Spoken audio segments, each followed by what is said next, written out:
pemerintah yang kita harapkan sekarang ini untuk bekerja serius sungguh-sungguh untuk mengatur, mengelola, mengawasi dan lain sebagainya, belum ada tindakan konkretnya.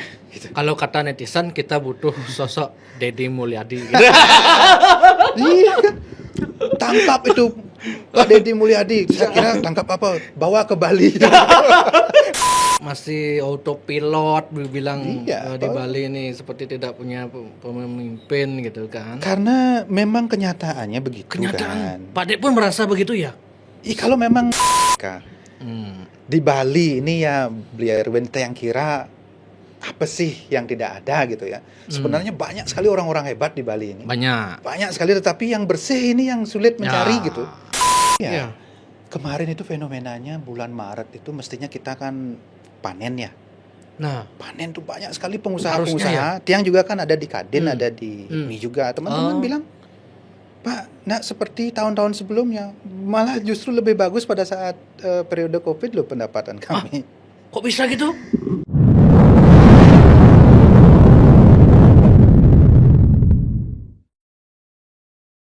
Om Swastiastu.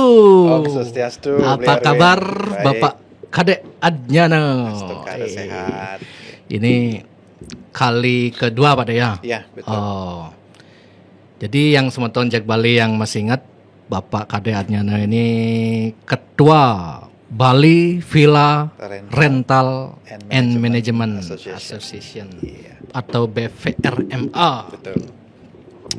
Ini Tiang ngundang Pak Kadek lagi karena Tiang membaca sepintas itu mengenai seputar Bali, katanya sudah ramai turis ramai tapi ekonomi lesu. Ingken modelan tuh, turis ramai ekonomi lesu, dan Tiang baca berita Pak Cok Aco kalau nggak salah berstatement itu, ini karena banyak turis yang nginep di villa-villa ilegal gitu. Tapi ada juga yang berkomentar lain begitu kan, karena ini karena itu. Cuman sebatas ya dugaan-dugaan. Tiang chat GPT sampai takon yang benar nggak gini gitu. Lain jawabannya gitu. Nah, dari perspektif BVRMA atau Pak Kadek ini melihat fenomena ini, ada apa sebenarnya Pak Dek di lapangan Pak Dek? Ya, menurut pengamatan Tiang sendiri yang bergelut memang di Villa Rental and Management Association ini menemukan banyak sekali hal-hal yang sebelumnya kita anggap biasa gitu ya. Tetapi setelah kita cek, nah ini adalah seperti kutu di dalam pariwisata kita gitu. Kita awalnya pada saat Covid itu memang membutuhkan investor banyak ke sini. Nah, setelah terjadi banyak investasi di Bali ini, sekarang mereka malah menjadi bumerang buat pariwisata kita sendiri gitu. Karena di satu sisi mereka diberikan kesempatan untuk membuka investasi seperti misalkan investasi villa. Mereka menyewa lahan 20 sampai 30 tahun gitu. Nah, kemudian dibangunin villa. Setelah dibangunin villa, mereka pasarkan, komersilkan villa yang dibangun itu tanpa melalui mekanisme yang benar seperti yang dilakukan oleh villa-villa yang memang sudah berizin ini. Mekanisme yang benar atau mekanisme konvensional bisa disebut? Yang benar. Kalau yang konvensional masih tetap relevan, tetapi di sini sekarang memang ada tambahan OSS lah sekarang. Gitu. Tetapi di satu sisi ini sangat masih tetap diperlukan gitu. Nah, investasi ini langsung menjadi sangat viral di Bali, ya, di luar negeri sana banyak developer yang memasarkan villa di Bali itu dengan harga yang sangat murah. Apalagi didukung oleh platform digital yang memang menyewakan villa itu tanpa harus ada embel-embel izin, embel-embel SLF dan lain sebagainya yang biasanya dibutuhkan oleh sebuah platform untuk bisa menjual atau memasarkan villa itu untuk disewakan gitu. Nah, platform ini tidak perlu seperti itu. Jadi begitu punya villa gitu, ada fotonya, ada deskripsinya, ada harganya, ya sudah bisa dijual gitu. Yang di sana notabene penjualan dari villa itu harganya terutama itu sangat murah gitu. Karena mereka tidak berhitung-hitung ROI, yang penting villa kita terisi, kemudian operasional kita tercukupi, ya sudah nggak apa-apa. Ampuro, Gitu. buat yang awam ROI itu bisa dijelaskan, ROI itu apa? Return of investment. Jadi kalau misalkan mau katakanlah kita mau berinvestasi 100 juta, ini berapa tahun balik 100 juta ini gitu. Iya. Jadi ROI-nya ada yang 3 bulan balik. Kalau misalkan di villa ini investasi 20 miliar berapa tahun baliknya gitu. Oke. Jadi tidak berhitung begitu. Kalau yang bisnis murni dia berhitung. Jadi saya punya 20 miliar nih mau beli satu villa ini. Sekian berapa tahun bisa balik gitu. Itu kan ada hitung-hitungannya. Kalau misalkan harga villanya per hari itu anggaplah 4 juta gitu. Kemudian dikali okupansi per bulannya katakanlah 60-70% gitu. Nah, terdapatlah angka di sana. Kalau kita kalikan dia per tahun ini jadi berapa gitu, sehingga kalau dihitung ROI-nya mungkin ada 20 miliar itu bisa 3 tahun, bisa 4 tahun gitu. Sedangkan yang di investasi yang tadi itu tanpa melalui mekanisme yang benar ini mereka ya pokoknya investasi di Bali, dia punya rumah di Bali, kebanggaan mereka punya rumah di Bali gitu. Nah, mereka punya rumah atau kamar yang tidak ditempati, mereka renov jadiin sebuah penginapan atau villa gitu. Salah satunya begitu. Ada juga yang kalau mereka tidak sedang di Bali, villa mereka sewakan gitu. Melalui tadi itu mekanisme itu. Kemudian dapat saya to the point kan pada namanya di Airbnb itu. Benar nggak itu? Ya, kurang lebih begitu namanya. Airbnb kan, tetapi ya Airbnb-nya kan bukan Agoda, Airbnb itu, Agoda, gitu kan? Booking.com dan lain sebagainya. Tetapi satu sisi memang ada platform digital yang tidak mempersyaratkan sedetail yang dilakukan oleh yang sudah bagus ya. Kalau Booking.com, Agoda sudah bagus, mereka mengisyaratkan memberikan syarat bahwa kalau mau listing di kita nih harus ada nama villanya jelas, lokasinya jelas, harganya jelas gitu. Nah, di platform digital itu tanpa menyebut nama itu tidak perlu gitu. Yang penting nama tidak perlu. Jadi misalkan namanya cuman 3 bedroom front beach villa gitu. Tidak perlu ada namanya. Jadi itu sudah dilacak. Tapi apakah itu kan sudah transparansi Pak? Oh, saya punya rumah nih gitu. Misalnya dia pasti sebelum dia deal transaksi pasti dia nanya kan ini tempat apa, ini tempat ini gitu kan. Ya, tetapi di satu sisi mereka tidak terdeteksi oleh pajak. Oh, gitu. tidak harus bayar pajak yang gitu-gitu? Ya, Airbnb itu? Pasti tidak. Dari mana mereka bisa tahu si petugas pajak ini? Jadi transaksinya nggak terjadi di Bali, bisa jadi pemiliknya ini bisa stay di luar negeri, ya. Mereka menerima bookingan apa segala macam itu di luar negeri, duitnya di sana di luar negeri. Terus yang dikirim ke sini tuh cuman biaya operasional aja, misalnya biaya operasional untuk karyawan, untuk listrik, untuk air, cukup itu aja. Di Bali cuman mau ngebak-ngebakin atau ngebak-ngebakin terus nyumbang sampah, nyumbang kemacetan dan lain sebagainya, itu kan akhirnya tidak terdeteksi, tidak dikontrol oleh stakeholder ataupun pemerintah di sini yang sebagai pemimpin yang memang bisa mengatur ini. Harusnya kan itu yang dilakukan oleh pemerintah, kontrol sistemnya ini tidak ada gitu. Makanya ini mereka bebas mau sebanyak apapun sekarang ada villa di Bali ya. Yang dikomersilkan itu tanpa harus mekanisme yang benar ini ya tidak apa-apa. Jadi mereka bebas berjualan di Airbnb di platform digital itu gitu. Nah, itu salah satu pendukungnya. Di samping juga kami di anggota kami harapkan mereka selektif gitu. Jadi kami yang villa-villa yang di bawah under BPRMA ini kami persyaratkan memang harus mengikuti mekanisme yang benar ini gitu. Walaupun mungkin masih ada beberapa yang sedang proses, tetapi mekanisme yang ada di dalam sini ya sudah harus sesuai dengan dengan prosedur yang berlaku gitu, agar tidak kita ngomongnya menindak tegas gitu, tapi kita sendiri tidak gitu. Itu yang tidak baik gitu. Jadi kita kasih contoh ke mereka. Dan kami juga berharap ke depan itu ikut mendukung pariwisata yang berkualitas.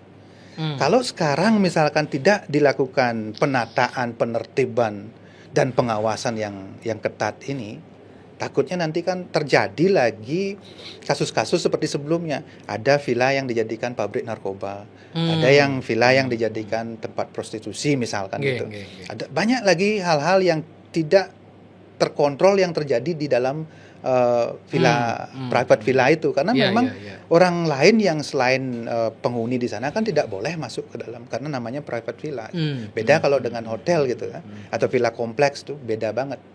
Nah ini villa private yang harusnya bisa dikontrol oleh kontrol sistem ini, baik kalau di kontrol sistem di lapangan itu ada mungkin pemerintah yang paling terbawah itu ada Banjar Dinas atau kepala lingkungan. Barangkali itu bisa dimanfaatkan untuk controlling yang villa-villa yang memang dikomersilkan ini gitu. Beda kalau villa yang tidak dikomersilkan, oke lah gitu ya, mereka dipakai untuk kebutuhan sendiri. Memang ada beberapa villa yang memang dipakai untuk sendiri, tidak dikomersilkan. Tetapi yang sekarang kedoknya adalah villa milik sendiri, villa dipergunakan untuk keperluan sendiri, tetapi dikomersilkan tanpa mekanisme tadi ini, gitu. Sehingga sekarang kalau orang Bali sendiri sih tidak apa-apa menurut saya ya, karena orang Bali sendiri kalau punya rumah disewakan itu kan bagus untuk menopang ekonomi Bali sendiri, karena Bali tanpa adanya ekonomi yang bagus, kita tidak bisa mempertahankan adat dan budaya kita dengan baik. Betul. Itu kan. Betul. Nah, oke, kalau orang Bali nggak apa-apa. Ini masalahnya bukan orang Bali gitu. Dia banyakkan WNA, apalagi yang kemarin kita lihat WNA itu datang dari berbagai negara ya. Apalagi mereka ada konflik di negaranya, mereka datang ke Bali menghindari wajib militer gitu. Di Bali mereka asik membuat bisnis tanpa ada kontrol sistem dari pemerintah. Ini yang perlu kita sikapi. Makanya tadi itu ada di Bali itu turis itu ramai memang setiap hari kedatangan kita hampir sekarang turis WNA ya itu 17.000 kalau nggak salah per hari. Sudah ada datanya itu di airport sudah. Itu kita ada di data. Lebih tinggi katanya, lebih 2025 nih. Iya, malah bertambah kedatangannya, tapi hotel tetap sepi, villa-villa okupansi hotel katanya turun 10-20% ya. Betul, karena saking masifnya. Ini kan terjadi sejak COVID ya, sejak periode COVID. Jadi waktu itu mereka membangun, nah sekarang sudah selesai bangunan-bangun itu, siap untuk dikomersilkan. Oh iya, menjadi pertanyaan yang pada apakah bisa menyetop fenomena atau platform digital itu, sistemnya itu kan tidak bisa gitu ya. Karena ini platform dunia lah, secara global nih kan. Betul. Secara global, di negara lain apakah sama fenomenanya, atau mereka negara lain ini punya kebijakan untuk menyikapi adanya jenis platform baru ini? Atau cuman di Indonesia yang belum menyiapkan regulasi, atau bagaimana itu Pak? Menurut pengamatan kami ya, di Singapura kemudian di Vietnam itu mereka memiliki peraturan khusus untuk bisa listing di platform itu, ada persyaratannya seperti ini harusnya. Ini negara kok bisa kita dia? Ya karena diatur oleh negara kan, di sini ada Kominfo yang bisa mengatur itu. Oh gitu. Ya, dan ada di Indonesia karena belum diatur ya. Belum diatur.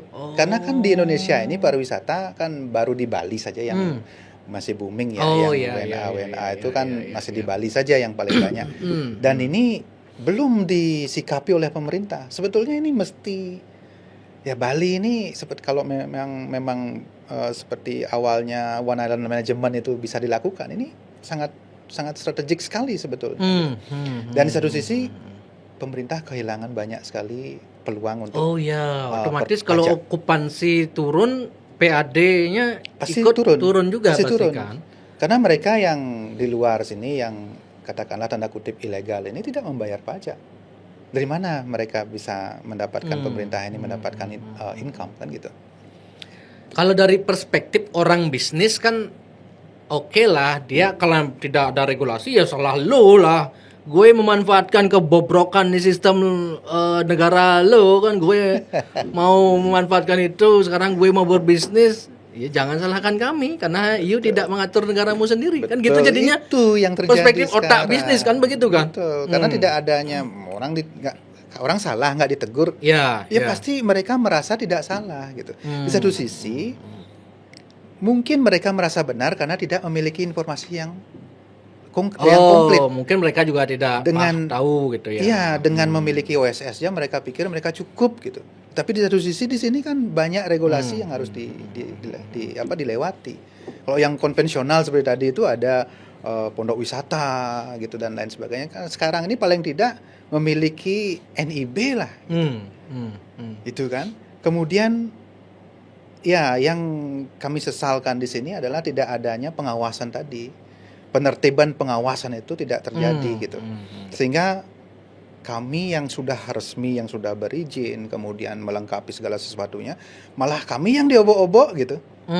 Kami yang sudah terlisting itu kan mereka sudah artinya melihat ini diobok-obok gimana maksudnya Pak? Dimintain segala macam perizinannya. Ini gimana SLF-nya gitu ya. Diketatin. Ini SLF-nya bagaimana? Ini menunggak pajak sekian bulan, sekian tahun ini gimana dan seterusnya. Banyak sekali yang sampai dengan BPJS pun dicek gitu. Ini sudah ikut BPJS apa enggak? Pokoknya alih-alih sekecil apapun gitu ya. Nah, ini yang artinya mereka memancing di kolam gitu. Tidak mau mereka mencari yang lain. Semestinya yang sudah berizin ini dibina, diberikan pengarahan gitu kan, untuk lebih baik.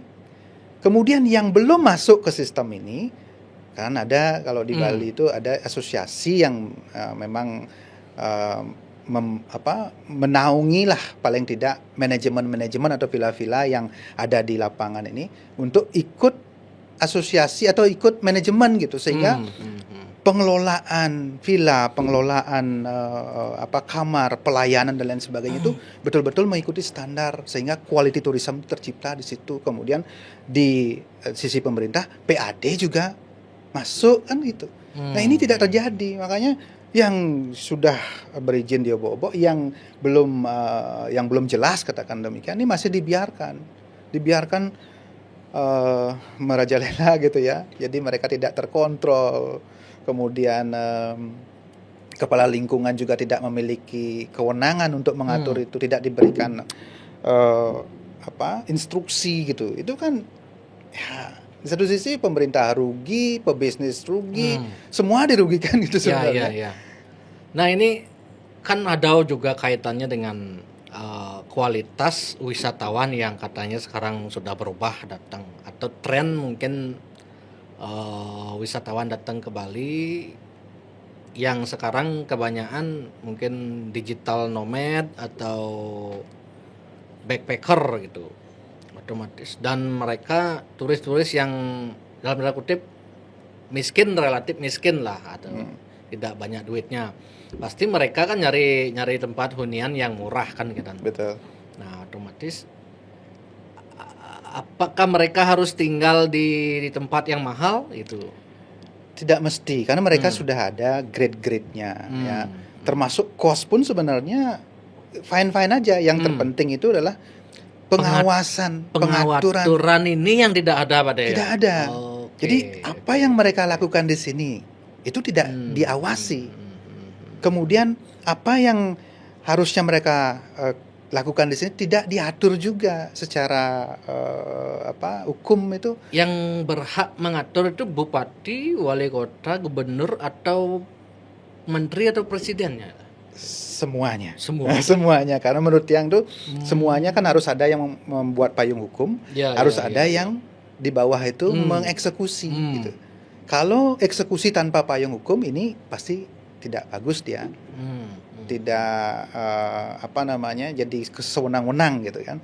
Nah, sekarang ujung tombaknya kan pasti ada di daerah sebetulnya gitu, di kabupaten masing-masing. Bagaimana mereka mengatur wilayahnya ya, oleh pemimpin di kabupaten ini mengatur wilayahnya, bagaimana menertibkan, mengawasi gitu.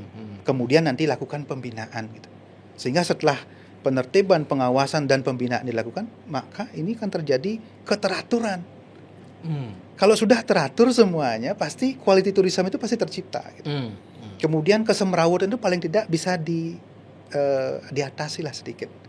Kalau sekarang nih nggak jelas ini orang lokal hanya jadi penonton saja, atau orang lokal ikut menjadi bagian dari kejahatan ini, atau memang orang lokal tidak tahu tentang yang benar itu seperti apa gitu. Ini nggak jelas gitu. Jadi kita betul-betul sekarang dihadapkan pada fenomena yang serba tidak jelas gitu. Jadi di sini dibutuhkan ketegasan dari pemimpin itu sendiri, pemimpin daerah maupun pemimpin di provinsi dan sampai juga kepada kementerian, karena di sini memang dari atas sampai bawah itu harus bersinergi agar bisa mengeksekusi peraturan yang benar itu seperti apa, sehingga quality tourism itu betul-betul tercipta nanti gitu.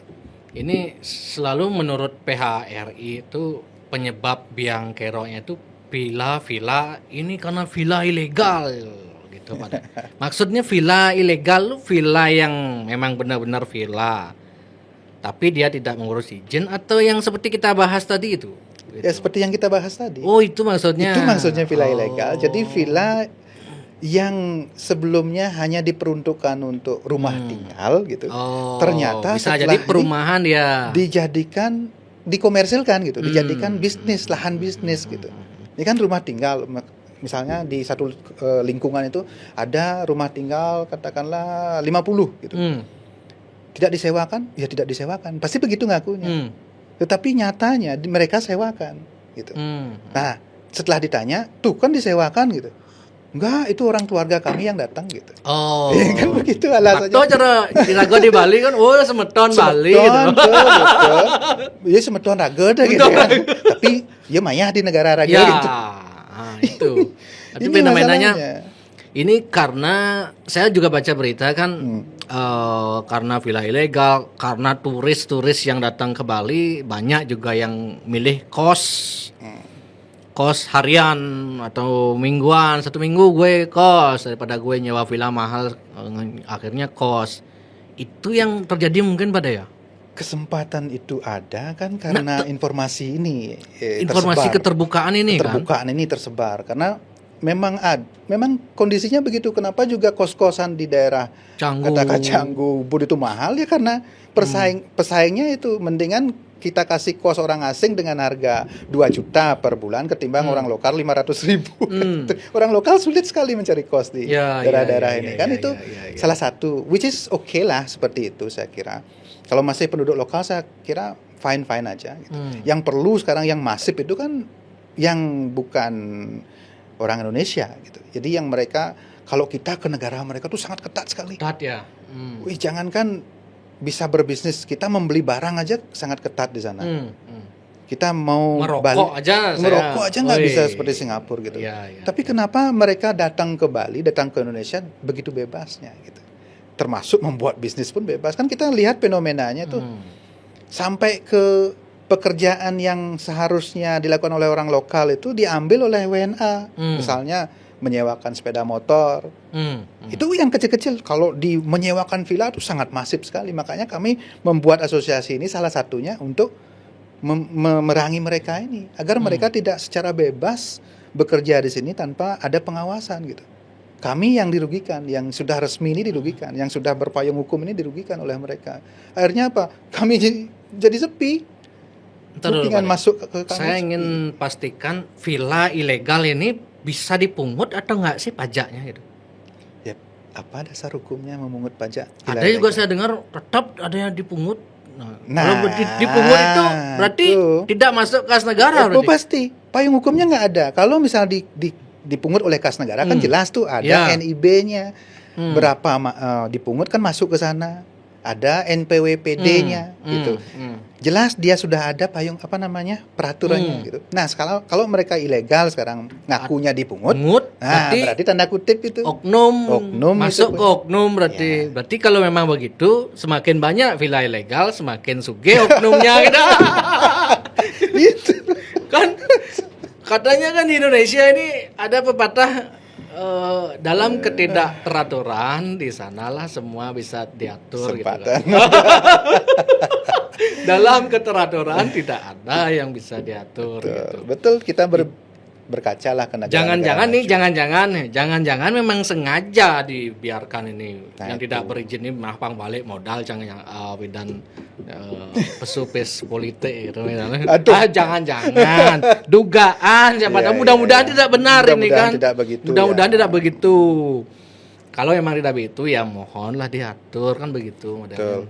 Nah, ini kita harapkan sekali nih pemerintah betul-betul turun tangan saat ini. Memang kondisinya sangat parah sekali. Nah, terus saya lihat Pak Dek komunikasi bertemu seremoni dengan Ketua Bali Tourism Board Pak Agus Agung dengan Pak Giri, Pak Kostar itu hasilnya gimana itu? Mereka gimana katanya? Kita akan mencoba untuk menyampaikan karena kalau kita tidak melakukan sesuatu juga nih ngapain punya asosiasi diam aja gitu. Kita membuat gerakan-gerakan itu mulai dari berkomunikasi dengan baik dulu. Betul. Ya kan? Menjalin hubungan baik. Menjalin hubungan baik dengan pemerintah, apalagi dengan GIPI itu sebagai stakeholder pariwisata yang memang di Bali itu yang paling tinggi itu yang asosiasi yang menaungi banyak asosiasi yang lainnya, pariwisata yang lainnya. Nah, saya pengen mereka ini aware dengan kondisi villa karena banyak yang tidak tahu. Jadi saya ke sana itu menjelaskan bagaimana sebetulnya fenomena yang terjadi di lapangan gitu. Saya jelaskan, nah sekarang terjadi fenomena seperti ini, apa yang bisa dilakukan oleh pemerintah, apa yang bisa dilakukan oleh GIPI sebagai kumpulan pelaku pariwisata secara bersama-sama. Yang pastinya tidak di villa saja yang terjadi di tempat lain juga pasti ada. Nah, sekarang apakah ada gerakan yang dilakukan oleh GIPI ini untuk bisa menertibkan atau memperbaiki situasi yang saat ini ada gitu. Kan GIPI ini sebagai independen, organisasi independen, pemerintah sebagai organisasi pemerintah yang memang harus menaungi kita semua kan gitu.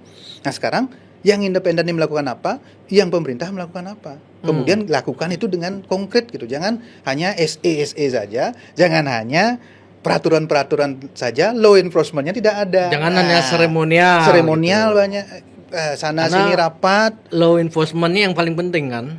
Itu dia, tidak terjadi sekarang. Bahkan tidak law enforcement jadi plus enforcement sekarang.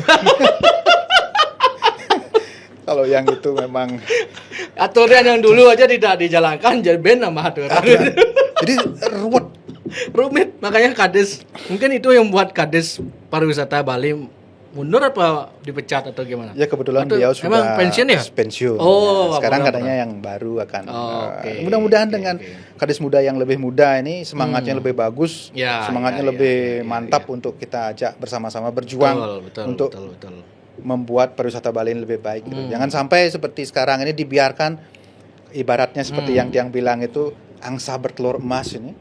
Angsanya diperas habis sampai kering, sampai kurus gitu. Karena telurnya sekarang diambil oleh orang-orang yang tidak bertanggung jawab, yang tidak ikut memelihara angsa ini gitu. Jadi gimana caranya sekarang kita bertahan hidup, mempertahankan budaya kalau sekarang yang seharusnya dinikmati oleh masyarakat Bali ini diambil oleh orang luar yang tidak bertanggung jawab. Nah, ini yang terjadi sekarang ini, orang Bali dan tidak tahu kalau mereka sedang anggap bahasa saya dijajah gitu. Secara ekonomi. Mereka tidak tahu gitu. Buktinya apa? Di daerah-daerah Karangasem, Buleleng dan lain masih ada masyarakat miskin. Saya terjun sampai ke bawah. Kalau bicara saya sampai ke sana melihat bagaimana orang untuk makan sehari-harinya sulit. Sedangkan di Bali sekarang ini pariwisatanya glamor. 17.000 kedatangan per hari. Kemudian dolar di mana-mana gitu. Tapi mereka tahu apa? Yang mendukung pariwisata Bali ini adalah penduduk lokal Bali gitu, yang seharusnya menikmati hasil ini. Nah sekarang dicuri langsung ini oleh mereka-mereka yang tidak bertanggung jawab gitu. Seharusnya untuk mereka ini, nah sekarang dicuri oleh WNA yang tadi ilegal itu, dan plus itu dia koruptor itu, ya kan, tanda kutip. Itu yang terjadi, makanya gimana caranya sekarang kita berjuang ini. Kalau saya sendiri berjuangnya begitu, tidak mau hanya berpikir di villa tok, ini Bali loh yang kita perjuangkan bersama-sama gitu. Siap ada. Nah, kalau bicara masalah tren orang ke Bali ini, Pak tadi bilang ini karena mudahnya mengakses informasi sehingga mereka gampang ke Bali. Mungkin juga karena turis-turis yang ke Bali itu mereka bikin konten, mereka bisa mengakalin aturan atau bisa ke Bali dengan menginap atau dengan ngakalin semua aturan perizinan itu dengan mudah. Justru itu jadi konten yang seksi bagi penonton di luar. Iya betul. Nah itu yang tersebar, jadi orang-orang di luar tuh berlomba-lomba gimana you punya duit segini sudah bisa ke Bali loh. Betul. Caranya gini, stepnya gini, kamu ke di Bali tuh harus gini, jangan nyari yang gini gitu. Itu tanpa ada counter dari pemerintah. Mestinya kan di counter itu pemerintah maupun stakeholder itu mengcounter, membuat kesepakatan bersama, kita counter informasi-informasi yang tidak benar ini gitu. Nah sekarang tidak ada terjadi begitu, dibiarkan saja. Orang sampah cuman musim aja kok, kemarin di Kuta itu viral ke seluruh dunia dan tidak ada statement apa-apa dari pemerintah. Kemudian sama juga seperti yang terjadi di klise dari zaman Pak Mangku Pastiko itu klise. Itu sampah kiriman. Nah, kan gitu. Paling tidak adalah yang ngomong. Ini terjadi apa nih di Bali ini? Seperti tadi itu kalau misalnya ada akses informasi yang kalau ke Bali itu kamu berinvestasi sangat mudah lah. Dengan 25 juta kamu sudah bisa memiliki villa. Nah itu saya udah sempat dengar tuh. Tersebar itu 25 juta bisa kepemilikan villa selama 35 tahun di Badung itu kan. Begitu dia. Itu beneran ya begitu Pak ya? Ada yang benar karena mereka memiliki sistem multi level itu. Ada yang seperti itu, ada yang juga scammer gitu. Ada yang scammer juga. Saya mengumpulkan kemarin itu ada sekitar 100-an orang WNA yang wisatawan yang tertipu. Tertipunya mereka seolah-olah memiliki manajemen manajemen villa, mereka jualan di platform digital seperti di IG, di TikTok itu seperti seolah-olah perusahaannya eksis, perusahaannya terkenal gitu. Setelah mereka melakukan pembayaran, booking villa di situ, setelah melakukan pembayaran mereka menghilang. Mereka tidak bisa dihubungi. Bahkan ada yang datang sampai ke villa, mereka mencak-mencak sampai di villa, saya sudah melakukan booking, ini loh buktinya. Sedangkan dari pihak villa sendiri, kami tidak pernah mendapatkan bookingan dari tamu itu. Gitu. Nah ini yang terjadi, scammer-scammer ini tidak ada pengawasan sama sekali dari cyber ataupun dari pemerintah. Meskipun kami lapor, sudah ini belum ada tindakan tegas. Belum, ini masih terjadi loh. Sekarang tuh kalau lihat IG, lihat TikTok tuh masih banyak jualan villa yang murah-murah itu. Harga 4 bedroom itu cuma 1,5 juta. Nggak mungkin. 4 bedroom 1,5 juta itu. Dari mana bisa dapat biaya operasional untuk bisa menjual villa 1,5? Dan itu kami yakini mereka adalah scammer. Gitu. Dan itu tidak ada counter sama sekali dari pemerintah. Jadi sekarang yang diharapkan hanya kami membayar pajak saja, ya. Sedangkan apa yang harusnya pemerintah lakukan ini, mereka tidak lakukan secara proporsional, secara profesional gitu. Buktinya belum ada sampai sekarang nih. Kami sudah keluar dari beberapa bulan yang lalu tentang scammer ini, sampai sekarang belum ada. Kami sudah ke Kominfo sudah, ya. Kami sudah ke pemerintah juga sudah kan, seperti yang tadi disampaikan.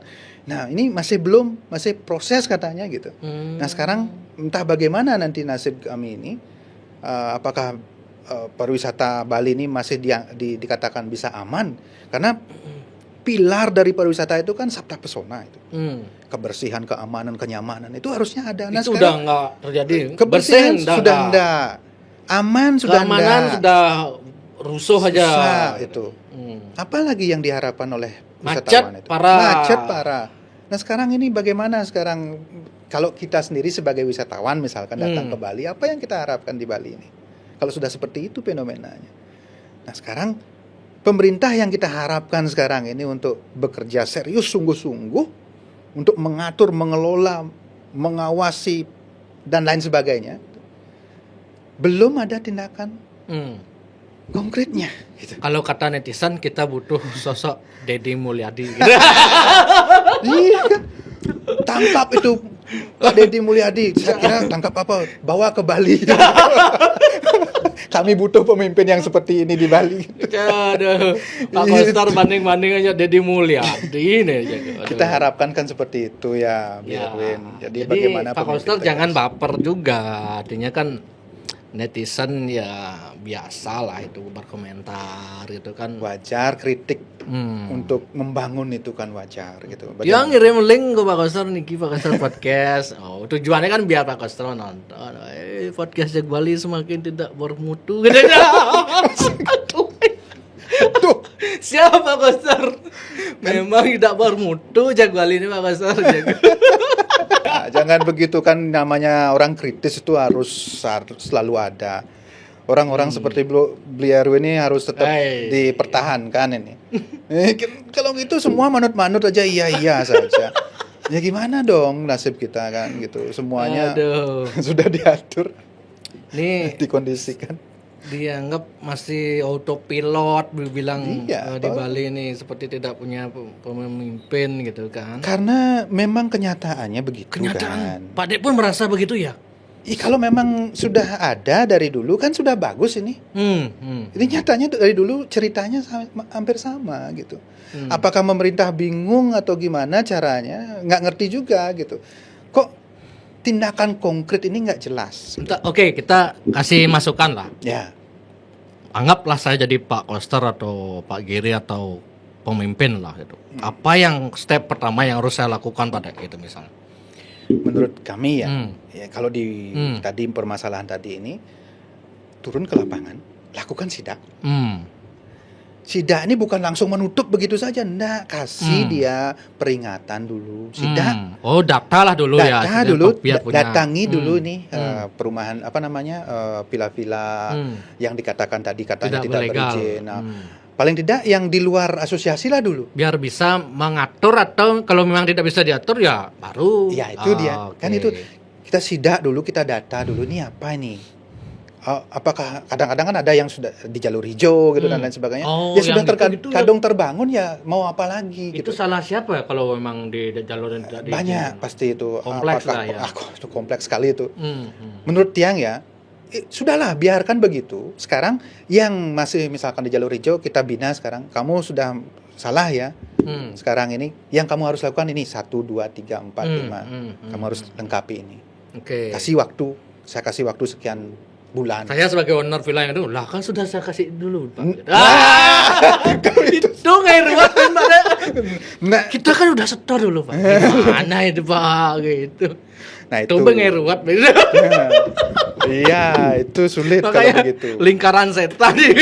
Kalau menurut saya ini kan kita harus bersih dulu. Ya, yang namanya kita bersih-bersih. Kalau sapunya nggak bersih kan sama aja bohong. Sama aja jadinya. Iya, makanya kita harus menjadi orang yang merdeka. Di Bali ini ya, beliau yang kira apa sih yang tidak ada gitu ya. Sebenarnya banyak sekali orang-orang hebat di Bali ini. Banyak sekali, tetapi yang bersih ini yang sulit mencari gitu. Ya, betul. Jadi mereka tidak memiliki kemerdekaan karena pasti ada unsur di balik itu yang membuat mereka tidak berani pertama tidak berani bicara, tidak berani berbuat. Pakewuhnya tinggi. Karena tidak bersih gitu. Coba kalau bersih. Makanya kalaupun belum ada, ayo kita buat sama-sama gitu. Kalau misalnya yang dulu belum bersih, sekarang harus bersih. Masalahnya netizen kadang bidan pemilu masih pilih yang boseng luang udah pilih masih. Tidak ada pilihan lain. Nah, itu. Masa ini kan cuma dua pilihannya masalahnya. Nah, gimana caranya memilih yang itu dan keduanya sulit juga diukur kebersihannya kan gitu. Ya, itu tidak ada pilihan. Ketika momentum pemilu kenapa tidak ada mau nyalon gitu. Nah, ini kembali lagi mekanismenya kan gitu. Mekanisme politik kita yang seperti ini harus kita terima gitu. Sekarang yang kita harapkan ya ya mekanismenya sudah begitu, ya yang kita harapkan satu-satunya adalah pemimpinnya ini, karakternya ini bisa nak gitu. Katakanlah ini kan, anggaplah kita hidup berapa lama sih, kemudian hidup kita ini jangan sampai disia-siakan hanya untuk memenuhi kebutuhan orang lain yang memanfaatkan kita dalam tanda kutip tidak baik. Terlebih Itu Pak Koster kan ini pemikiran tiang pribadi ya, tidak atas dasar benci dan sentimen. Terlebih Pak Koster periode kedua sekarang, otomatis apa men benalerin Pak Koster? sebenarnya Dia tidak mau membuat gebrakan lagi pasti menurut tiang ya. Kecuali beliau masih periode 1 nung ngedang, kecuali yang bisa diharapkan ini Pak Giri. Berarti Pak D harus pendekatan ke Giri Prasto. Ada beliau ada ambisi politik. Beliau harus punya rekam jejak. Oh yuk waktu jadi wakil gubernur ngapain? Pasti kata kan ini nyalon gubernur kan. mudah-mudahan bisa begitu. Negak kan ada gubernur gitu. Mang Ibah kan gitu. Nah, jangan podcast begitu. yang Bali singnya itu. Mungkin beliau sedang memikirkan Sibuk, gitu. mungkin. Sedang memikirkan apa yang terbaik untuk disampaikan ke Jak Bali. Oh, ya, siap. itu bisa jadi begitu. Bukan berarti karena melindungi ya. Oh iya. Tapi emang setiap Berarti orang kalau ada mau masanya. Pak Dek dan teman-teman mau nyari solusi konkret sebaiknya lewat Pak Giri aja. Karena Pak Koster kan secara politik ya, ini perspektif politik. Jadi Pak Koster karena udah periode kedua, jadi ambisi beliau untuk gini itu tidak sebesar. Justru yang kita harapkan nih Pak Koster, karena kebijakan gubernur. Apa sih ya? Itu kan apa sih yang dicari Wakil cuma lagi, ngikut gitu Nah, sebenarnya. apa sih yang dicari lagi nih? Ayo kita berjuang Biar untuk ada Bali. sejarah gitu. Sejarah kan. bahwa semenjak kepemimpinan Pak Koster Bali berubah menjadi lebih baik itu kan. Itu sejarah dan itu terukir sampai anak cucu. Betul. Ratusan tahun. Dibanding misalkan seperti sekarang ya santai-santai aja lah pokoknya yang itu biarkan yang jadinya tidak ada tindakan konkret. Itu dari perspektif sejarah, gitu kan. Menciptakan sejarah. Oh benar juga Pak Koster harus gitu. Tuh, coba sekarang buat gebrakan. Misalkan contoh yang tadi itu saja. Pak Kadek, saya sudah keluarkan aturan itu gimana? Nah, itu? kalau peraturan saja tanpa ada law enforcement, sama aja bohong. Nah, itu. Kita udah deklarasi sama semua ini Forkominda ini itu. Nggak bisa begitu. Nolak preman berkedok ormas gitu. Iya, kita. Kenapa? Apa ada kan kegiatan kan agenda Ya, besok apa Pak janganlah. Gubernur? Oh ya kita deklarasi anti premanisme di Bali. Gitu. Mumpung sudah dikasih kesempatan menjadi gubernur, mumpung dikasih nafas, mumpung dikasih pemikiran yang baik, kenapa kita harus tidak manfaatkan kesempatan untuk melakukan hal yang terbaik untuk Bali gitu. Ya. Beliau sudah luar biasa sebetulnya. Sudah diberikan kepercayaan yang kedua kalinya oleh masyarakat, luar biasa memang. Gebrakan yang sebelumnya, cuman ini jadinya ya netizen yang mungkin melihat dari sisi yang lain itu kamuflase, ada yang bilang begitu. Sebenarnya sudah bagus, cuman strategisnya yang kurang gitu, strategiknya yang kurang. Gitu. Itu yang saya rasa. Jadi hal-hal yang sifatnya fundamental itu dibiarkan. Ini harusnya disikat habis gitu. Disikat habis. Bagaimana caranya nyikat? Ya harus berani. Satu sisi pertama harus bersih dulu. Kalau nggak bersih pasti nggak bisa. Nggak berani. Secara politik sulit kita mencari politisi bersih ya zaman sekarang. Dia kalau yang paling bersih daripada yang yang kotor itulah, gitu. Masuk akal lah gitu. Iya harus berani mengambil tindakan begitu. Ya kan mumpung dikasih kesempatan menjadi pemimpin, kapan lagi gitu. Ya benar. Dikasih kesempatan menjadi pemimpin yang tidak baik kan percuma juga gitu. Mumpung dikasih kesempatan. Masalahnya begini Pak Dek. Kalau secara tata negara yang sekarang itu ya. Ini bersih nih. Ini timpal-timpal tiang aneh main-main. Ini onyang nih tim sukses nih. Ini opak ya nih opak. Tuh. Hilang bae ujakan. Cang mana yang cipidan gitu. Cang mana yang cipidan gitu. Makanya kan harus berani tuh. Harus berani. Caranya yang gitu kan harus kondisi ya. Kalau menurut Tiang ya harus berani. Itu konsekuensi gitu. Karena saya ingin mengabdikan hidup saya sepenuhnya untuk Bali sekarang. Berani nggak begitu? Ya harusnya begitu. Iya kan? Harus berani. Kalau you mau main-main, silakan, nanti ada kesempatannya. Saya sekarang memiliki kesempatan menjadi pemimpin di Bali ini. Saya mau mengabdikan sepenuhnya hidup saya itu untuk Bali. Itu harusnya.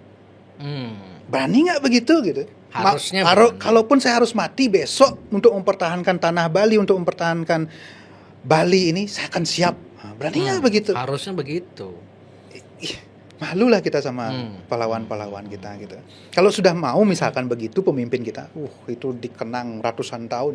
Siap. Gitu. Jadi buat Tiang itu sebenarnya itu konsep ngayah itu. Konsep ngayah untuk Bali. Kalau dulu orang mengangkat senjata untuk bisa berperang, sekarang kita menggunakan kesempatan yang ada ini untuk bisa ngayah untuk Bali. Untuk apa? Untuk menyelamatkan wangsa Bali, tanah Bali ini sekarang ini sudah berapa persen dikuasai oleh WNA, menurut Pak Dek atau menurut yang Pak Dek sempat diskusikan dengan teman-teman, kepemilikan tanah di Bali ini berapa persen yang bukan orang Bali sampai 2025 inilah gitu. Pengamatan Tiang ya, terutama di daerah-daerah spot-spot pariwisata ini. Ini Tiang sudah sempat ngobrol ya sama orang lain lah sempat. Sama nggak perspektifnya? 40%. Sama 40%. Rata-rata bilang segitu ya? Buktinya. Gila, lagi sedikit lagi nih. Iya kan, sekarang anggap aja Nusa Dua, Canggu, Ubud. Ubud masih mending sedikit. Ya. Canggu coba, kepemilikannya coba lihat. Berapa persen nih? Tetangga teman ini ada. Nggak lagi orang Bali. Tetangga kita ini sudah dari Rusia, dari Ukraina, kemudian ada tentu dari Indonesia juga banyak gitu kan. Jadi bagaimana kita bisa mempertahankan adat budaya kalau sudah seperti itu? Nanti yang misalkan Sangkep Banyar gitu, yang asli 40%, yang orang luar, katakanlah sekarang lah, 40% orang luar, 60% orang Bali, itu saja untuk mengambil keputusan bersama itu pasti sulit. Karena kita paksakan adat kita misalkan kepada mereka, ya pasti mereka tidak mau terima kan. One day ketika mereka sudah memiliki kesempatan untuk menjadi atau membuat pemimpin gitu, membuat generasi kepemimpinan di Bali dari kelompok mereka, apa yang terjadi terhadap Bali nanti? Itu mesti dipikirkan. Nah, bagaimana fenomena kita coba kita lihat, pernah kemarin saya dengar ada orang yang memiliki kitas itu bisa jadi wakil rakyat di Bali. Ya kan, itu orang luar. Nah, gimana caranya kita kalau terus-terusan kita tidak ada pengawasan yang ketat, yang bagus untuk mempertahankan wangsa adat budaya Bali ini dari sini. Nah, Tiang nih sekarang di Villa Rental Management nih dalam rangka itu. Tidak semata-mata hanya menertibkan villa saja, tetapi bagaimana sekarang memberikan perspektif kepada para pemimpin kita, para masyarakat ini untuk ayo kita melek.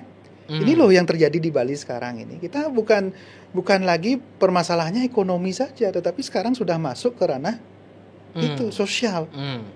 Nah, kalau nanti semakin banyak orang rusuh di Bali, ya, ini kan sudah kelihatan nih sekarang. Karena pendatang semakin banyak, multikultural, multiculture terjadi. Nah, ini gimana? Ya, masih di desa kita kan sibuk dengan adat istiadat. Ya, kita nggak sadar bahwa di luar sana ekonomi kita sudah dikuasai oleh orang luar.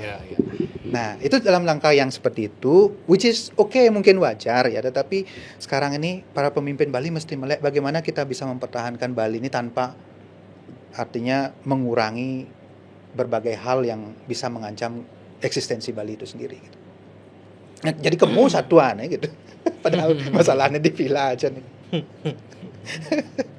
Karena itu saking apa dalam diri itu meledak-ledak rasanya ingin menyampaikan ini. Dari dulu nih nggak sampai ke telinga pemimpin. Iya. Nah, saya baca screenshot media. Pokoknya orang TPRI, akomodasi ilegal, rumah tinggal yang diubah, benar diubah jadi villa, hotel tanpa izin, okupansi, kedatangan Bandara Gusti Ngurah Rai 5,2 juta, naik 0,5% dari periode tahun lalu. berarti kedatangan di bandara aja ini udah naik Iya. ya. Kemarin itu fenomenanya bulan Maret itu mestinya kita kan panen ya. Nah, Panen tuh banyak sekali Harusnya pengusaha-pengusaha. Tiang juga kan ada di Kadin, Hmm. ada di Hmm. HIPMI juga. Teman-teman Oh. bilang, Pak, nak seperti tahun-tahun sebelumnya, malah justru lebih bagus pada saat periode COVID loh pendapatan kami. kok bisa gitu? Ya karena itu, entah di mana bocornya itu. Dari Bentar sisi dulu. Ini aneh sekali. Justru pendapatan apa ini dari segi apa? Hotel atau apa tuh? hotel, villa. Villa, Kalau Tiang mungkin di villa ya lebih yakin sekali dengan karena teman-teman ada data semuanya. villa. Dulu waktu masih COVID itu periode COVID itu masih bisa kita jualan anggaplah bulanan gitu kan. Bulanan dan itu lumayan juga. Ada yang nyewa bulanan juga nyewa harian beberapa hari itu. Okupansi itu di atas 40%. Di atas 40%. Ya, anggaplah 2 tahun pasca COVID. Kalau setahun pasca COVID oke, kita nggak bisa ngomong apa. 2 tahun pasca COVID itu sudah mulai ada peningkatan kan. Nah, 2023, 2024 itu masih bagus. Okupansi sudah 40, 60, bahkan ada 70 gitu kan. Okupansi villa nih. Okupansi villa. Oke. Kemarin bulan Januari, harusnya kita kan panen. 2025 ini lah. 2025 jatuh sampai 10%, 20%. Kami harus nalangin untuk operasional tuh. Operasional nggak masuk kalau 10% sebenarnya. Mungkin BEP kami itu antara 30 sampai 40 sebenarnya BEP. Break-even point-nya. Oh, antara 20, operasional. 20-30% itu baru balik modal Baru operasional. balik modal operasional, belum profit itu. Nanti di atas itu misalnya 50, 60, 70 itu baru profit dia gitu. Nah, kalau sekarang kondisinya Januari, Februari, Maret kemarin ini di bawah 30%, bayangkan pengusaha itu baru villa kan? Itu baru villa. Belum hotel-hotel bintang itu. Buat ngobrol sama pemilik hotel atau ada 2-3 orang yang saya ajak ngobrol itu. Apalagi pemerintah mengurangi rapat-rapat di hotel itu juga berpengaruh juga itu. Iya. Efisiensi itu ya. Efisiensi itu pertama, kedua ya ini rumah-rumah rumah tinggal yang dikomersilkan itu juga berpengaruh gitu. Mendingan stay di rumah itu ya, yang rumah tinggal yang dikomersilkan itu ketimbang stay di hotel. Privasinya lebih bagus terjaga. Kalau di hotel di samping juga mahal, fasilitasnya privasi nggak dapat gitu. Jadi banyak membanding-bandingkan. Maksudnya gitu. Privasi yang gimana ya? Kalau di villa kan privasi kita. Maksudnya tidak ada kalau poolnya maksudnya? Ya pool segala macam. Living room. Kalau di hotel kan living room, restoran dan lain sebagainya kan bersama. Oke. Ya, kalau di villa itu tidak begitu. Di private dia. Benar. Swimming poolnya private, tempat makannya private gitu ya. Kalau kamar ya kan semua private. Ya. Seperti itu kondisinya di Bali. Jadi ini nggak ada gebrakan apa nih sekarang dilakukan oleh pemerintah, belum ada nih. Ini kita tunggu-tunggu nih, gimana nih gitu. Mestinya kan ada yang dirangkul nih. Kalau menurut kami ya, yang dirangkul itu pertama adalah stakeholder pariwisata, GIPI pasti ya. Kemudian pemerintah duduk nih di satu meja dengan tadi GIPI tadi, kemudian dengan legislatif. Legislatif membuat aturan dan lain sebagainya. Kita yang menguasai Bali kan 3 ini saja komponen masyarakat ini. Pelaku pariwisata dari GIPI, pemerintah, dan legislatif sebagai wakil rakyat. Ini harus duduk bareng, bicarakan tentang bagaimana blueprint pariwisata kita ke depan. Bicarakan ini, kita mau kemana, kita apakan nih Bali ini. Jangan hanya pilkada saja yang dikumpulkan semua. Nah itu dia. Waktu pilkada sampai dikumpulkan gitu. Jadi harus buat lagi forum kayak dulu itu. Betul, forum 3 ini saja komponen. Bila perlu live kan kayak live dulu kan di Jak Bali. Siap live. Sekarang ini nggak tahu apa yang mereka kerjakan, apa yang mereka lakukan nih, nggak jelas blueprint pariwisata Bali ini. Bali akan bagaimana tuh nggak ngerti, nggak jelas gitu. Coba bandingkan seperti di Nusa Dua itu kan bagus tuh. Kan sudah ada tuh. Contoh. Bali 100 tahun ke depan gitu. Besjo sih 100 tahun. Ada jadi kan jalu dah. Iya, itu dia. Bali 5 tahun ke depan, 10 tahun. Nah, harusnya yang dekat-dekat gitu aja lah lah, dulu gitu. gitu. Apa yang dilakukan? Ayo contoh ya yang sekarang kita memiliki turis levy itu yang 150 yang ribu per orang 150 itu. itu. Oke. Apa yang dikerjakan sekarang dengan 150 ribu? Berapa dana yang sudah terkumpul? Terus apa yang akan dikerjakan secara konkret? Kalau memang membuat pengelolaan sampah dengan membuat insenerator gitu. Harga inseneratornya berapa, kemudian yang sudah terkumpul sekarang berapa dananya, yang masih kurang berapa gitu. Itu misalnya contohnya. Kalau yang kurang-kurang ini tidak bisa ditutupi oleh turis levy, kenapa kita tidak bisa melibatkan hotel-hotel bintang 5, pemilik bisnis untuk ikut bersama-sama mewujudkan visi ini gitu. Kan ini tinggal pemerintah menggerakkan saja. Itu sebetulnya yang pemimpin harus lakukan gitu. Nah, sekarang kan menunggu entah apa yang akan dibuat dengan 150 ribu itu enggak. Memang ada sudah planningnya, tapi gebrakannya sampai sekarang para klien-klien ini menunggu loh. Terus apa yang sudah dilakukan dengan 150 ribu? Sudah berapa tahun nih? 2 tahun sekarang. Ini bagus teman dari Sekretaris Perhimpunan Hotel dan Restoran Indonesia, Pak Maulana Yusran. Ya. Ini PHRI pusat nih. Ya. Di Bali bagaimana turis asingnya kelihatan banyak tapi okupansi hotelnya sangat kecil karena banyak dari mereka menginap di villa-villa yang tidak berizin. Nah, itu kan faktanya berarti yang abai itu kan pemerintah sebenarnya. Kenapa ada villa di lingkungan perumahan? Pasti nggak ada izinnya lah gitu. Memang begitu Memang kondisinya. dari pembiaran ini sekarang lah gininya waktunya mungkin gitu ya. Betul, ya. betul itu yang terjadi. Yang kemarin pada saat COVID itu kita kan mengundang investasi. Iya. Ini dampak setelah terjadi itu tidak diawasi. Coba diawasi investasinya, diawasi dengan baik. Berikan informasi. Sekarang nggak jelas. Yang namanya villa itu harus bagaimana, nggak jelas. Yang harusnya bisa disewakan tempat tinggalnya itu dengan mekanisme ini juga nggak jelas. Nggak ada penjelasan dari stakeholder maupun dari pemerintah, nggak ada. Pengawasan tidak ada, pemberitahuan tidak ada. Sekarang hasilnya ya begini. Tidak terkontrol sekarang. Semuanya autopilot gitu. Mau ngapain aja di Bali bebas gitu. Itu kesannya. Ini ada juga modus akomodasi legal boleh di Bali menyewa dengan harga lokal tapi disewakan lagi dengan harga tinggi. Betul. Itu yang terjadi di villa rental. Makanya saya buat di villa rental ini villa rental. Jadi dia berlibur ke Bali, membawa bisnisnya lewat Lewat HP, lewat media sosial. Kedoknya liburan, tetapi bisa mereka di sini tuh menjadi agen properti, bisa menjadi agen villa rental. Jadi mereka nyewa villa katakanlah 5 juta per malam, mereka bisa jual dengan harga 8 juta gitu. Itu kan broker. Nah, yang di villa rental inilah yang kami lakukan di Bali itu. Yang kami lakukan itu selain memang mencarikan villa itu, kami berikan servis, misalkan mereka perlu wedding, perlu birthday party dan lain sebagainya, itu additional service yang kami berikan di villa rental. Sedangkan mereka bule-bule yang datang, WNA yang datang dengan berkedok itu tuh tadi ya tidak bisa dikontrol karena mereka transaksinya semua lewat internet gitu. Nah, apa yang dilakukan pemerintah semestinya sekarang ini ya hidupkan pengawasan online ini. Hidupkan itu.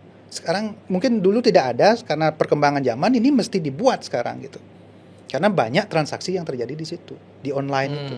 Transaksi jual beli villa, kemudian transaksi sewa menyewa villa, banyak transaksi yang terjadi online yang tidak bisa dikontrol oleh pemerintah dalam hal memungut pajak. Kenapa harus dipungut pajak gitu? Karena kami yang ilegal ini dipungut pajak kan, jadi berpengaruh terhadap operasional kami, kemudian berpengaruh terhadap harga gitu. Nah, sekarang mereka yang ilegal ini tidak dibebani pajak, tidak harus bayar operasional, mereka kan bisa jualan jauh lebih murah. Nah, sehingga di situ terjadi perang harga. Nah, setelah terjadi perang harga, ya terjadilah sekarang kesenjangan bisnis jadinya. Mereka yang ilegal tidak ditindak, mereka yang sudah legal malah diobok-obok, kan begitu. Begitu jadi pernyataannya. Ada juga fenomena nomini yang Ya. WNA minjam nama WNI untuk izin kepemilikan gitu. Ya, Ada itu yang juga. disinggung Pak Wakil Gubernur juga kemarin kan, katanya akan dibuatkan perda nomini. Nah, karena kedok itu masih terjadi di Bali.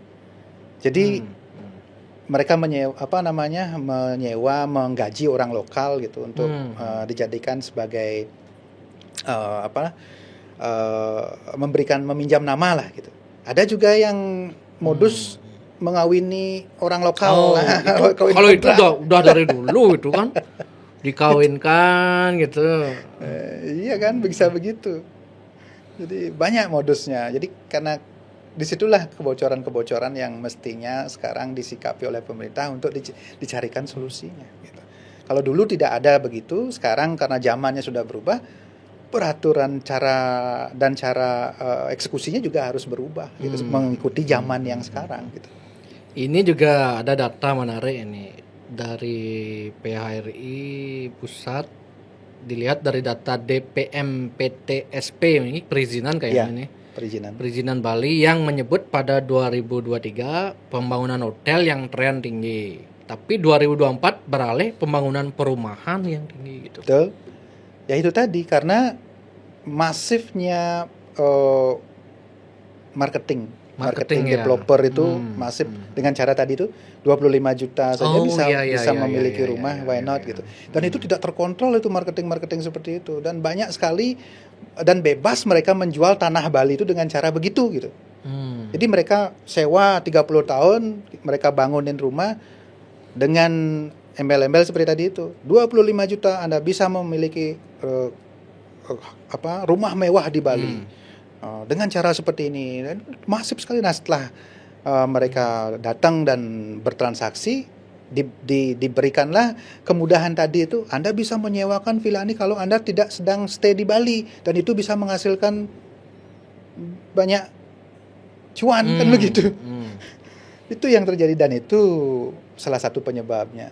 Ini juga katanya orang-orang lokal yang banyak menyewakan perumahannya ke turis dengan harga biasa. Turis yang menyewa itu kemudian yang seperti yang tadi menyewa dengan harga tinggi ke temannya. Karena orang lokal itu tidak memiliki akses marketing yang itu bagus. Itu ya mungkin ya kelemahannya ya. Kelemahan kita di situ. Jadi mereka yang memiliki strategi marketing yang bagus, seperti tadi itu mereka jadi broker. Mereka menyewa kita ke orang lokal dengan harga murah. Kemudian mereka kelola, mereka touch up sedikit, sudah bisa dijual 2-3 kali lipat. Betul. Itu kelemahan kita di situ. Nah sekarang sudah tahu kelemahan kita di situ, mestinya ini ada edukasi sebenarnya gitu. Itulah fungsi BVRMA ini ya. Betul, salah satunya itu. Kita mengedukasi, kita akan turun ke lapangan untuk mengedukasi nanti. Itu makanya kita di BVRMA ini berharap manajemen villa maupun villa-villa rental yang ada di Bali ini masuk ke dalam asosiasi gitu. Agar kita bersama-sama memiliki satu visi dan misi, menertibkan, kemudian menstandarisasi bagaimana seharusnya servis pariwisata itu di Bali itu, bagaimana harusnya nyervis tamu itu kan ada proses edukasinya di sana. Itu yang harusnya. Nah sekarang ini pemerintah harus mendorong sekarang usaha-usaha lokal maupun internasional ini untuk masuk ke dalam asosiasi, termasuk Agoda Booking.com kami harapkan untuk masuk ke asosiasi sehingga ini ada muatan lokal, ada peraturan-peraturan lokal yang mesti mereka taati gitu. Melalui asosiasi ini pemerintah jauh lebih mudah untuk mengatur gitu. Ketimbang sekarang dibiarkan bebas gitu ya. Siap Pak Dek. Woi, banyak nih udah kita diskusikan udah. Berapa menit bro? Sudah jam sudah selesai. Terima kasih nih Pak Dek. Pokoknya next kalau ada masalah pariwisata berkaitan dengan villa, akomodasi itu yang pasti undang lagi Pak Dek. Karena jujur saja sulit sekarang mencari narasumber yang berani gitulah. Yang paling sendeman narasumber yang terlalu normatif gitu ya. Ini apalagi menjilat kekuasaan itu, aduh. Tentang waktu sana gitu. Ya kan itu bagian dari kekritisan. Kalau kita udah kritis, kita artinya Ya. memang peduli terhadap Bali Ya. dengan cara Jadi, kita seperti ini. disclaimer tidak bermaksud untuk menjatuhkan pemerintah kita, tidak. Artinya kan ini murni karena kita semua ingin Bali lebih baik kan begitu pada ya. Ini kritik yang positif buat Hmm. semua gitu, bukan saya, bukan pemerintah saja, tapi kita semua di Bali. Siap. Ayo kita bangkit dan bangun dari tidur panjang ini. Kita sudah seharusnya sekarang melek. Jangan lagi seperti yang sudah yang konvensional itu, biarkanlah yang lalu sudah berlalu. Sekarang ini yang akan datang ini kita harus bangun Bali ini dengan cara kita yang baru, dengan Siap. model-model strategi-strategi kita yang lebih update gitu. Nggih. Siap. Sukses Pak Dek. Pokoknya mantap. Semoga lancar terus niki BPRMA dan semua usahanya Pak Dek. Kita tutup Om Om Santi Santi. Santi.